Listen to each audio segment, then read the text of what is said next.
David, do you have a personal belief on the runners in scoring position issue generally, that it's statistical randomness, or if there's something about an approach when you have a team that's struggling with that for a period, is there anything that can be done, or is it just one of those things that resolves itself?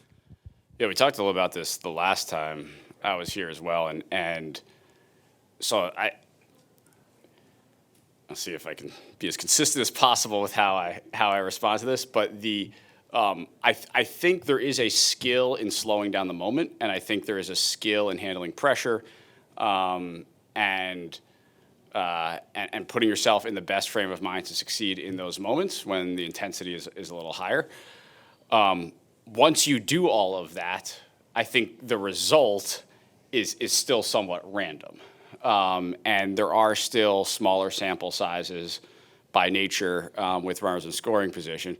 With that said, we clearly have not been good in that spot over the course of the year, and more recently over the last 10 days, 2 weeks. And so I do think we have to start from the position of, is there something we can control? Is there something we can look at to get better? We're certainly doing that work, that investigation. Our players are extremely aware of this, and sometimes you wonder, is that actually a good thing or a bad thing, to be as aware of this as they all are. So yes, I think performing in high pressure situations is a skill that can be learned and improved over time and with experience. But there are some times that even if you have that skill and are doing everything right, that the results aren't going to follow. Tony? Understanding that it's Mendy's job to talk to players on a regular basis, as a front office, is there anything you can do or have done to support Soto during what hasn't been probably an ideal start to his tenure? Yeah, I think as an organization, and this includes the front office and all of us, we try to stay in regular communication with him. We try to support him as much as possible. He's still helping us win games, and I'm aware that the OPS isn't where he would want it. It's not where we would want it. It's not where our fans would want it. I get that. What I can say is it's not for lack of work behind the scenes. He's working. He's trying. He certainly wants results at a higher level than what we've seen so far. I'm pretty confident we're going to get those. But I also understand it is natural when a player signs a big contract, and this was a really big contract. If the results aren't immediate, there are going to be questions, and there are going to be reactions, and I completely get that. And I think Juan does too. From your seat, what has been the primary issue? I honestly don't have a this is the issue he needs to fix to get better. I think he's taking pretty good bats. He's controlling the strike zone pretty well. He's hitting the ball on the ground a little bit more than he has in the past. I think that's something he's aware of. And but telling yourself, hey, I need to hit the ball in the air more, doesn't immediately translate to hitting the ball in the air more. Do I think he's trying to do a little bit too much right now? Yeah, I think he's probably trying to do a little bit too much right now. And that is natural for a player who cares about improving. Laura? Understanding that Soto is known for that elite plate discipline for you, he's taken so many first pitch strikes. What is the line between patience and uncertainty? Yeah, so I mean, part of elite plate discipline is swinging at pitches you can do damage on, and that's something we look at with every one of our players, Juan included. Are there at bats where he's let some pitches go where he probably could do some damage? Yeah, I think there probably are. I think as he gets more comfortable in the plate, he'll be able to pull the trigger on those. Do you feel it's a confidence issue at this point? I don't. I think there's frustration, sure, but I have not sensed a confidence issue. Disha? Hey, David. Last year, Soto grounded into 10 double plays the whole season. This year, he already has 10. Is that alarming to you, or is it a sign that something maybe isn't right? Look, I think it speaks to, one, he has had a lot of players on base ahead of him, and he's hit a lot of ground balls. And if you have a lot of players on base ahead of you and you're hitting ground balls, it's been well documented. There's probably been some batted ball misfortune in there somewhere. So we've had players on base. We've hit ground balls. He's generally hit those ground balls pretty hard. And if you add that misfortune of hitting them right at other people, it's gonna lead to double plays. So we're a third of the way through the season. He does 10 double plays. I would hammer the under on 30 double plays over the course of the season. And then you mentioned like he's trying to do too much. Just how hard is it to break out of that cycle, even if he understands that he's doing it? I don't know. I mean, I've clearly never sat in that seat. None of us has, and it's a very unique position that he's in. What I do know is that there have been players who have come through here, who have gone through other organizations, who have made big changes in their careers, who haven't had the immediate results that they have sought at the front end of those contracts and have turned on to be really, really good players for their teams, including past history here. So I'm very confident that it will. Maybe it'll take a bloop or a couple bloops, or maybe it takes him connecting on one or two to exhale a little bit. But I would imagine it is difficult when the results don't come. Abby? How sort of surprising is it to see that this stretch with his OPS so low and grounding into double plays has lasted this long into the season? I mean, you might get that like the first month of the season, but now it's been a third of the season. Is any part of this surprising to you? Well, I think he had a pretty good first month. I do think he had a pretty good first month or so with us. The surface line was still pretty good, and there was still some batted ball misfortune there. So I think the early performance was pretty good. But this hasn't been a month where he's performed up to the Juan Soto standard that everyone's become accustomed to, and that's a very, very high standard. But players go through ups and downs. Even the best of players go through ups and downs, and it's our job to continue to help them get through that. Switching gears a bit, Ronny Mauricio is off to a really good start in AAA, but given that he hasn't played baseball in so long, what do you guys need to see from him in AAA to know that he's back to what he was? Yeah, he's doing a great job, and number one is health and getting him back and building up the volume, and we're continuing to do that. But anytime you see players consistently hitting lasers all over the field, which is what he's doing right now in AAA, you pay attention. And so we're paying attention, and we'll continue to monitor that and see where it goes. Is there any sense of like you want to see him struggle a little bit, given how hot of a start he's gotten off to, and see how he responds from that? I don't know. I tend not to root for players to struggle, but I think we're most focused on him getting the reps under him, getting the volume, hopefully continue to swing a really hot bat, and then once we get to that point, it gives us something to think about. Howie? Sorry, David, one more about Juan, but Yeah. if you accept that at least an ingredient in his slow start is the adjustment process because of the contract, is there value? I know he's missed one game, but is there value in kind of looking for a spot to say, let's take today off, and maybe it is met with an off day before or after, but or can that be counterproductive too? If there are things going on in his head that may be inhibiting him from becoming the player that we know he is. Yeah, we've had all those conversations, and we don't know. What we do know is we have a player who's really competitive who wants to play, and so taking him and giving him that extra off day. It's not a player who's had a lot of off days historically. We did give him, I guess, the third game of the Pittsburgh series off heading into the off day, so they had back-to-back off days there. I think that's kind of the right time to do this, especially if it matches up against a left-handed pitcher, which I think it did on that third game of the Pittsburgh series. But Juan wants to play, and yeah, he wants to be out there. He wants to compete. He's not shying away from this, and so I think sending him out there more often than not is probably the right thing to do. Manny? Just sticking with Soto, sorry. You mentioned conversations that you've had. Have you had to have any conversations with him maybe with the intention of trying to ease some pressure that he might feel or anything like that? And I think the only thing I can do is continue to support him, and the only thing we can do is continue to support him. I don't know how much pressure that eases, right? Like he's going to put the pressure on himself. He's not feeling the pressure because of the things around him. I don't think. I think he's a highly competitive person who expects a lot of himself, who wants to win,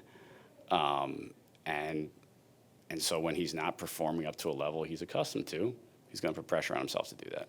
And just, I asked this to Mendy before too, just what has stood out to you about him, maybe his relationship with his teammates or his work ethic since he's been here?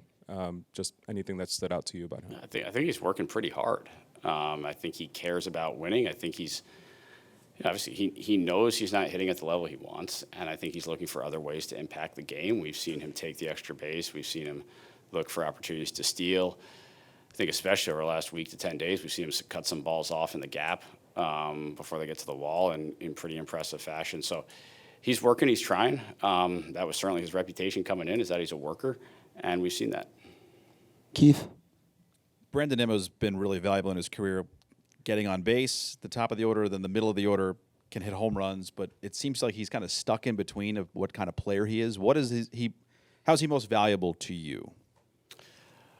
I think either, frankly. I think he's proven that he can do either. And either the on-base machine or the power hitter is really valuable, regardless of where they are in the lineup. I think we sometimes maybe ascribe a little bit too much to the massive OBP guy at the top, and maybe a little bit too much to the power guy in the middle.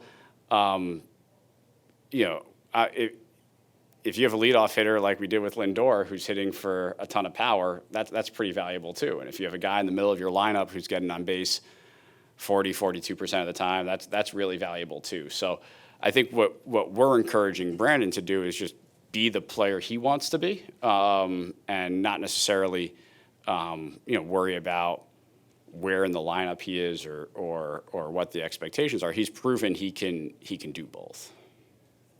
Mike? David, you mentioned a couple of times that what you look at with runners in scoring position, the type of at-bats, controlling the strike zone, getting ahead, hitting the ball hard, and then there's sort of a randomness to it. It seems that Juan has made a career of that to this point. But his numbers with runners in scoring position are particularly strikingly bad. Are you still seeing that out of him, the good at-bats in those situations, or is there a little something more? I think he's probably putting a little extra pressure on himself in those situations. I think that's natural.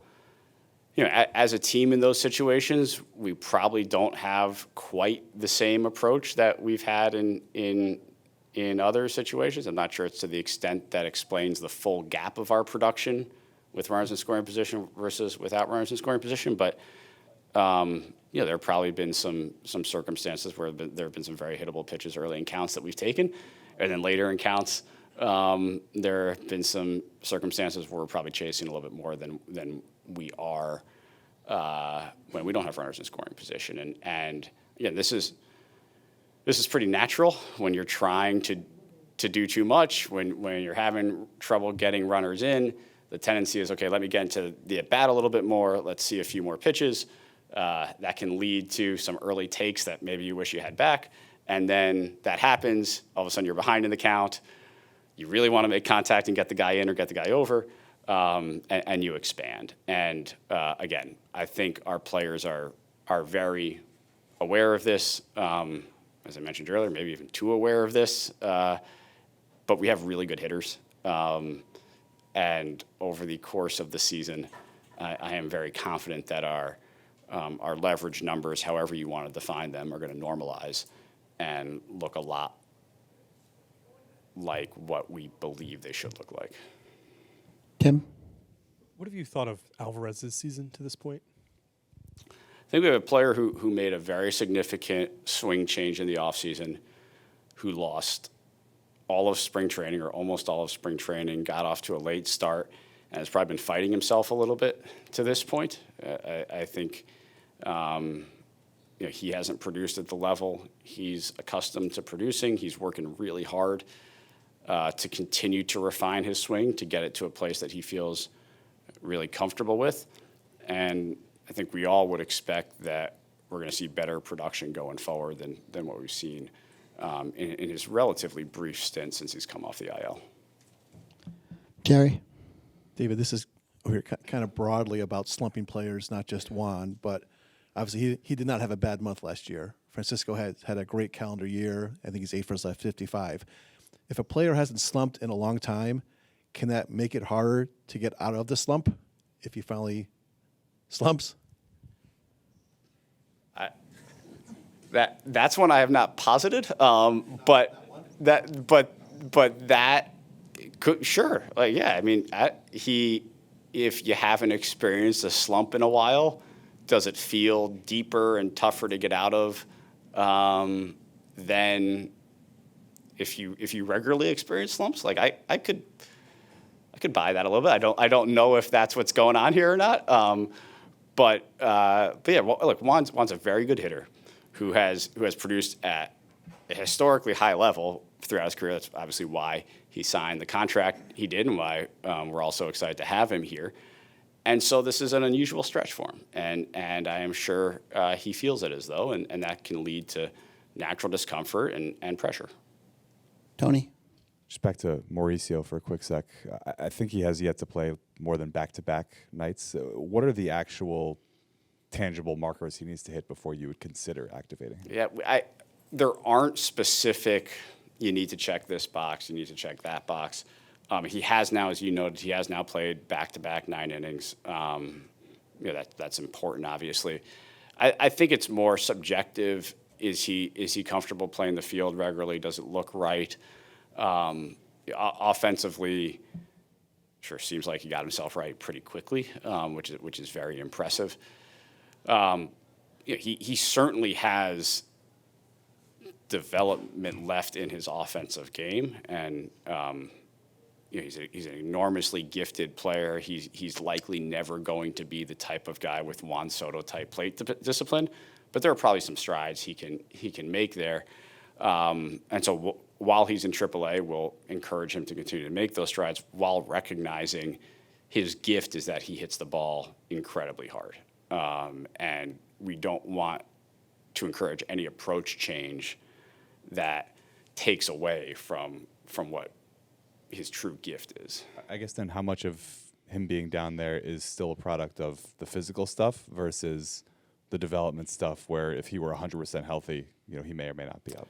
So I think it's fair if he were 100% healthy and has had 200 plate appearances already this year, it's a much easier decision. So I think it's both, but I don't have in my mind like he's got to get to this plate appearance threshold before he's an option. And then once we do feel like he's at that spot, it's about, all right, if we're going to bring him here, he's got to play, and how does that work? I mean, we've got some other guys who are swinging the bat pretty well and helping us. We also have some guys who are out of options, and so figuring out exactly what that puzzle looks like is a real part of it. Roger. As far as Siri goes, how far along do you see him in terms of when he's going to be able to come back? And given the fact that Taylor's been pretty successful, how do you envision roles changing in the outfield? So in terms of where he is, he's still in his running progression volume buildup. So very difficult for me at this point to really even estimate when he's going to be back. We need to make sure that the running form and the volume are in a place where he's not going to re-injure himself by going out to the outfield and playing baseball. And we're just not at that point yet. And I'm not certain we're all that close to that. So we got a little bit of time. Once he gets on a rehab assignment, gets some volume back under his belt, we can begin to have the discussion about what that looks like from a role perspective and how it fits on the team. But we're not at that point yet, so we're not even having those discussions yet. Regarding the starting rotation, two guys who are part of the blueprint are coming back from injuries. Where do you see, Minaya and Montas? So I think both progressing well. Obviously, Frankie out on his rehab assignment. We still have a little ways to go to get him volume up and built up, but that middle segment of June I think is still realistic. I think Sean's behind that in terms of how that fits into our team and our rotation. We'll tackle that when we get there. And Carlos was explaining that, Blackburn will probably go into the rotation to make it a six-man rotation, one of the games in Los Angeles. Do you think that a six-man rotation is a thing that you might like to stick with the rest of the way? I don't think we're going to commit to exclusively a six-man rotation for the rest of the way. I think we'll do it when it makes sense within the constructs of our schedule. We'll do it when we have these stretches of 15, 16, 18 games in a row that pop up throughout the course of a season. But I would imagine, as we have done so far this year, we're going to continue to swing back and forth for a little while between 6 and 5, depending on what our schedule looks like, how our guys are feeling. Do they need the extra rest? Do they not need the extra rest? It's an ongoing conversation, and we're probably going to take it turn by turn. Mike. Nope. Laura. What have you made of maybe some of the uncharacteristic defensive miscues, particularly as it concerns your infield, and how do you rectify that when it is uncharacteristic? Yeah, I think when it's uncharacteristic, you kind of get back to fundamentals and you work, which our guys are doing. Again, the uncharacteristic miscues that we've made defensively, I think we will clean up. And it's another one of those areas where our players are very aware of this, and I think are working pretty hard to get it right. And look, it's cost us a couple games, and we understand how important every single out is. When you give teams extra outs, generally comes back to bite you. Are there situations where players are maybe a little bit too aware of some of the issues that are kind of facing the team? It's always the balance of you can't address something unless you're aware of it. You can't improve in an area unless you understand that area needs improvement. But if we continue to harp on it and talk about it, it leads to pressure, which can lead to reactions that maybe are not the most constructive. So it is a balance. I think our coaches and coaching staff and Mendy do a great job of walking that line, and I'm confident we're gonna get sorted out. Couple more, Howie. David, with about 2 months now until the deadline and, roughly a half a dozen teams that don't figure to be contending for anything, do you expect this to be pretty much the normal kind of build-up to the deadline where teams are holding on to their assets to play teams off of each other until virtually the last minute? Or is there anything at all that suggests that things might move a little earlier this year? I haven't seen anything yet or heard anything yet that makes me suggest that it's going to be an unusually early period. But that can certainly change. If one club decides that they want to engage early, it could spur action. But to this point, it certainly seems that it's looking to be a little bit more of a traditional later in the process type deadline. In the back. Thanks. It's probably been about 2 months since we've heard the phrase torpedo bat. But now that there's been a larger sample size, how would you assess the impact that they've had? And do you continue looking at new types of bat construction and see what might be useful? So I think like any new equipment that comes out, it's helpful to a certain segment of the player population and maybe not helpful to others. And I think this brought to the forefront a really good conversation about bats in general, and the industry as a whole has gone through different variations of bats before with different handles and different types of knobs. So this is not new. It's just it looks strange. Or when it first came out, it looked strange, and the Yankees obviously had 1,000 home runs, and it garnered significant attention, and it was a great story. So clearly players around baseball, certain players are still using it. I think it's likely benefiting players. I think teams are spending more and more time understanding which players it could benefit and trying to target this a little bit more. And I think those types of explorations will continue.